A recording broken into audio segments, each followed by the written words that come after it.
So hello guys, আসসালামু আলাইকুম। কেমন আছেন? আশা করি সবাই ভালো আছেন। আজকে আমরা চলে এসেছি ঝিনাইদহ বিখ্যাত প্যারিস রোড। ইতিমধ্যে আমরা প্যারিস রোডে পৌঁছাই গেছি। আপনারা সে দৃশ্য দেখতে পাচ্ছেন, কত সুন্দর Paris road. Tentulbaria Paris road মূল আকর্ষণ হলো এর রাস্তার দুই পাশ দিয়ে আপনার নারকেল গাছ। এইটাই হলো মূল আকর্ষণ, এই জন্য এর নাম দেওয়া হয়েছে প্যারিস রোড। এই নারকেল গাছের জন্য এটা ভাইরাল। অনেক জেলা থেকে লোকজন এইখানে আসে এই প্যারিস রোড দেখার জন্য। ঝিনাইদহ প্যারিস রোডে যেতে হলে আপনাকে কি করতে হবে? ঝিনাইদহ বাস টার্মিনাল থেকে আপনি রিক্সা কিংবা ইজি বাইক নিতে পারেন।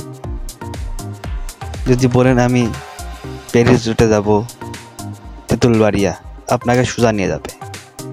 যারা মোটরসাইকেলে আসবেন তাদের জন্য ঝিনাইদহ টার্মিনাল থেকে সোজা যশোরমুখে যেতে হবে আপনাদের।